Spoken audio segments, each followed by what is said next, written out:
ಸ್ನೇಹಿತರೆ, ಇಂದು ನಾನು ನಿಮಗೆ ಹಂಪಿಯ ರಾಜ ಪ್ರಾಂಗಣದಲ್ಲಿರುವ ವಿಜಯನಗರ ಸಾಮ್ರಾಜ್ಯದ ಅತ್ಯಂತ ವಿಶೇಷವಾದ ಪಬ್ಲಿಕ್ ಸ್ವಿಮ್ಮಿಂಗ್ ಪೂಲನ್ನು ತೋರಿಸಲಿದ್ದೇನೆ. ಇದು ಕೇವಲ ಒಂದು ಈಜುಕೊಳವಲ್ಲ, 500 ವರ್ಷಗಳ ಹಿಂದಿನ ಅದ್ಭುತ ಇಂಜಿನಿಯರಿಂಗ್ನ ಜೀವಂತ ಸಾಕ್ಷಿಯಾಗಿದೆ. ಇದು ಇರೋದು ಅರಮನೆಯ ಆವರಣದಲ್ಲಿ. ಬನ್ನಿ ಸ್ನೇಹಿತರೆ, ನಾವೀಗ ಸಾರ್ವಜನಿಕ ಈಜುಕೊಳವನ್ನು ನೋಡ್ಲಿಕ್ಕೆ ಹೋಗೋಣ.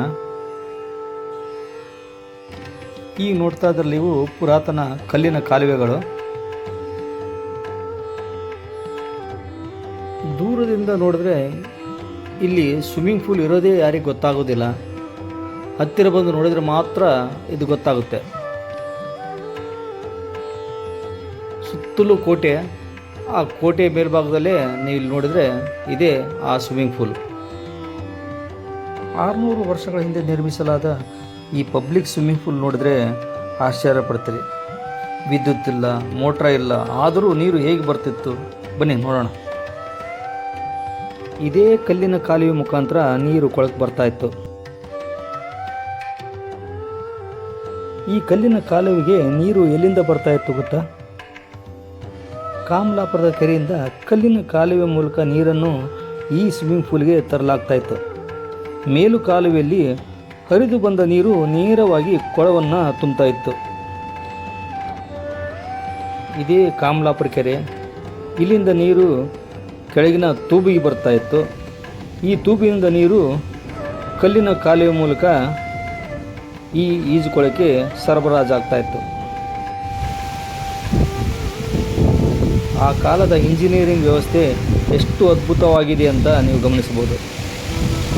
ಅಲ್ಲಿಂದ ಬಂದ ನೀರು ಈ ರೀತಿಯಾಗಿ ಕೊಳಕ್ಕೆ ಸೇರ್ತಾ ಇತ್ತು.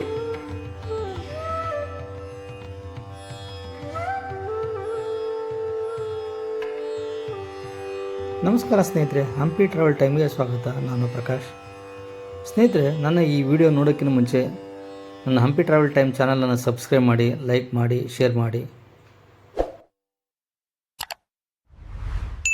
ಈ ಈಜುಕೊಳದ ಒಳಭಾಗಕ್ಕೆ ಇಳಿಯಲು ಪೂರ್ವ ಮತ್ತು ಪಶ್ಚಿಮ ದಿಕ್ಕುಗಳಲ್ಲಿ ಅಗಲವಾದ ಮೆಟ್ಟಿಲುಗಳನ್ನು ನಿರ್ಮಿಸಲಾಗಿದೆ. ಇಂದಿಗೂ ಈ ಮೆಟ್ಟಿಲುಗಳನ್ನು ನೋಡಿದರೆ ವಿಜಯನಗರದ ಶಿಲ್ಪಿಗಳ ಯೋಜನೆ ಹಾಗೂ ಇಂಜಿನಿಯರಿಂಗ್ ಎಷ್ಟು ಉನ್ನತ ಮಟ್ಟದಲ್ಲಿತ್ತೆಂದು ಗೊತ್ತಾಗುತ್ತೆ. ಈ ಸಿಂಹಪೀಠ ಶೈಲಿಯ ಕಂಬಗಳು ಈ ಸ್ವಿಮ್ಮಿಂಗ್ ಪೂಲ್ನ ಸೌಂದರ್ಯವನ್ನು ಇನ್ನಷ್ಟು ಹೆಚ್ಚಿಸುತ್ತವೆ. ವಿಜಯನಗರ ಸಾಮ್ರಾಜ್ಯ ಕಾಲದಲ್ಲಿ ನೀರಿನ ನಿರ್ವಹಣೆಗೆ ಅತ್ಯಂತ ಮಹತ್ವ ನೀಡಲಾಗಿತ್ತು. ಕುಡಿಯುವ ನೀರು, ಕೃಷಿ, ಧಾರ್ಮಿಕ ಆಚರಣೆಗಳು ಹಾಗೂ ಸಾರ್ವಜನಿಕ ಬಳಕೆಗಾಗಿ ಪ್ರತ್ಯೇಕ ಜಲ ವ್ಯವಸ್ಥೆಗಳನ್ನು ರೂಪಿಸಲಾಗಿತ್ತು. ಅವುಗಳಲ್ಲಿ ಈ ಪಬ್ಲಿಕ್ ಬಾತ್ ಅತ್ಯಂತ ಪ್ರಮುಖವಾದದ್ದು. ಸ್ನೇಹಿತರೆ, ನನ್ನ ಹಂಪಿ ಟ್ರಾವೆಲ್ ಟೈಮ್ ಚಾನಲನ್ನು ದಯವಿಟ್ಟು ಸಬ್ಸ್ಕ್ರೈಬ್ ಮಾಡಿಕೊಂಡು ಈ ವಿಡಿಯೋವನ್ನು ನೋಡಿ. ನಾನೀಗ ತೋರಿಸ್ತಾ ಇದ್ದೀನಲ್ಲ, ಅಲ್ಲಿಂದಲೇ ನೀರು ಕೆಳಗಡೆ ಬರ್ತಾ ಇತ್ತು. ಆ ಕಲ್ಲಿನ ಕಾಲುವೆ ಮುಖಾಂತರ ನೀರು ಈ ಈಜುಕೊಳಕ್ಕೆ ಬರ್ತಾ ಇತ್ತು. ಈ ಈಜುಕೊಳವನ್ನು ಅತ್ಯಂತ ದೊಡ್ಡ ಕಲ್ಲಿನ ದಿಂಡುಗಳಿಂದ ಹಾಗೂ ಸುಣ್ಣದ ಗಾರೆಯಿಂದ ನಿರ್ಮಿಸಲಾಗಿದೆ.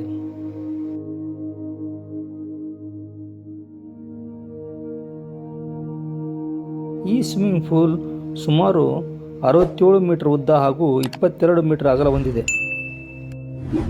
ನೆಲಮಟ್ಟದಿಂದ ಸ್ವಲ್ಪ ಎತ್ತರದಲ್ಲಿ ನಿರ್ಮಾಣ ಮಾಡಿರುವುದರಿಂದ ನೀರಿನ ಹರಿವನ್ನು ಸುಲಭವಾಗಿ ಕಂಟ್ರೋಲ್ ಮಾಡಬಹುದಾಗಿತ್ತು. ಇಟ್ಟಿಗೆ ಮತ್ತು ಗಾರೆಯಿಂದ ನಿರ್ಮಾಣ ಮಾಡಲಾದ ಗೋಡೆಗಳನ್ನು ಕೂಡ ನೀವಿಲ್ಲಿ ಗಮನಿಸಬಹುದು. ಈ ಈಜುಕೊಳವನ್ನು ದೊಡ್ಡ ದಿಂಡಿನ ಕಲ್ಲುಗಳು, ಸುಣ್ಣದ ಗಾರೆಯಿಂದ ನಿರ್ಮಾಣ ಮಾಡಲಾಗಿದೆ.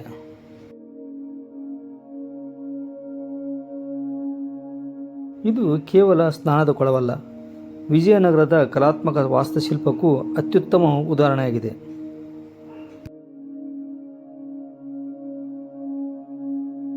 ಇಷ್ಟು ದೊಡ್ಡ ಈಜುಕೊಳವನ್ನು ಆ ಕಾಲದಲ್ಲಿ ಹೇಗೆ ಮಾಡಿದರು ಅನ್ನೋದೇ ಒಂದು ಆಶ್ಚರ್ಯ.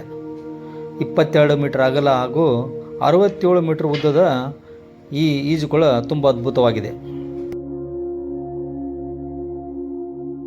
ಕೆಳಭಾಗವನ್ನು ನೀವು ಗಮನಿಸಿ, ಸುಣ್ಣದ ಗಾರೆಯಿಂದ ಗಿಲಾವ್ ಮಾಡಿದ್ದಾರೆ.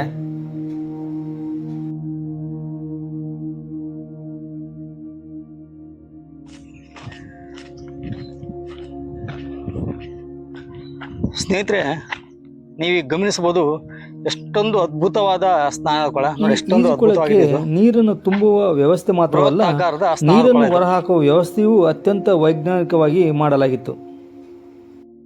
ನೀವು ಗಮನಿಸಬಹುದು, ದಕ್ಷಿಣ ಭಾಗದಲ್ಲಿ ವಿಶೇಷವಾದ ಜಲಗಿಂಡಿಯನ್ನು ನಿರ್ಮಿಸಲಾಗಿದೆ.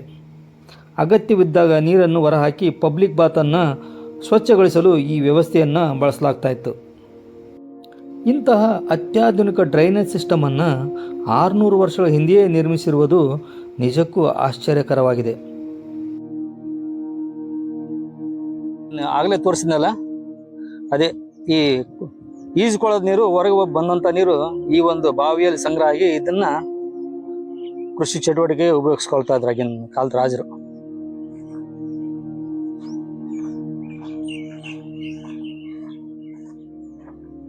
ನೋಡಿ, ಇಲ್ಲಿಂದ ನೀರು ಹೊರಗಡೆ ಹೋಗ್ತಾ ಇತ್ತು.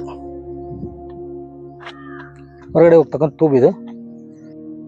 ಇತಿಹಾಸಕಾರರ ಅಭಿಪ್ರಾಯದಂತೆ ಈ ಪಬ್ಲಿಕ್ ಬಾತನ್ನು ರಾಜ ಪ್ರಾಂಗಣದಲ್ಲಿ ವಾಸಿಸುತ್ತಿದ್ದ ಅಧಿಕಾರಿಗಳು, ಉನ್ನತ ವರ್ಗದವರು ಹಾಗೂ ಸಾರ್ವಜನಿಕರು ಬಳಸ್ತಾ ಇದ್ರು.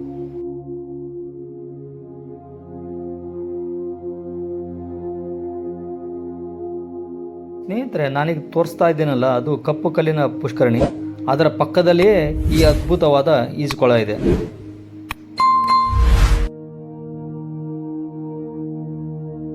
ಈಜುಕೊಳದ ಮೇಲ್ಭಾಗದಲ್ಲಿರುವ ಅದ್ಭುತವಾದ ಮಂಟಪ, ಇಲ್ಲಿಂದ ಈ ಸ್ವಿಮ್ಮಿಂಗ್ ಪೂಲ್ ಇನ್ನೂ ಅದ್ಭುತವಾಗಿ ಕಾಣುತ್ತೆ. ನೀವು ಗಮನಿಸ್ಬೋದು, ಇಲ್ಲಿಂದ ನೀವು ನೋಡಿದರೆ ಈ ಈಜುಕೊಳ ತುಂಬ ಸುಂದರವಾಗಿ ಕಾಣುತ್ತೆ. ನೋಡಿ ಹೇಗಿದೆ ಅಂತ.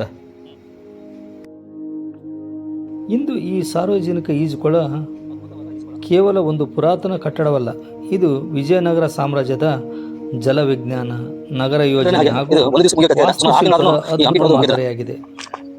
ಇಂದು ಸಾವಿರಾರು ಪ್ರವಾಸಿಗರು ಈ ಸ್ಥಳಕ್ಕೆ ಭೇಟಿ ನೀಡಿ ವಿಜಯನಗರದ ಇಂಜಿನಿಯರಿಂಗ್ ಕೌಶಲ್ಯವನ್ನು ಮೆಚ್ಚುತ್ತಿದ್ದಾರೆ.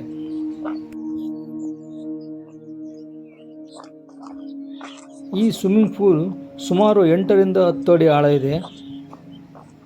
ಕೆಳಗಡೆಯಿಂದ ಸ್ವಲ್ಪ ಆಳ ಕಡಿಮೆ ಇರ್ಬೋದು, ಆದರೆ ಮೇಲಿನಿಂದ ಸುಮಾರು 10 ಅಡಿ ಕೆಳಗಡೆ ಈ ಸ್ವಿಮ್ಮಿಂಗ್ ಪೂಲ್ ಇದೆ. ಸ್ನೇಹಿತರೆ, 600 ವರ್ಷಗಳ ಹಿಂದೆಯೇ ಇಂತಹ ಅದ್ಭುತವಾದ ಈಜುಕೊಳವನ್ನು ನಿರ್ಮಿಸಿದ್ದ ವಿಜಯನಗರ ಸಾಮ್ರಾಜ್ಯದ ಇಂಜಿನಿಯರಿಂಗ್ ನಿಜಕ್ಕೂ ಅಸಾಧಾರಣ. ನನ್ನ ಈ ವಿಡಿಯೋ ಇಷ್ಟವಾದರೆ ಲೈಕ್ ಮಾಡಿ, ಶೇರ್ ಮಾಡಿ ಹಾಗೂ ಸಬ್ಸ್ಕ್ರೈಬ್ ಮಾಡೋದನ್ನು ಮರಿಬೇಡಿ. ಮತ್ತೆ ಸಿಗೋಣ ಮುಂದಿನ ವಿಡಿಯೋದಲ್ಲಿ. ಧನ್ಯವಾದಗಳು.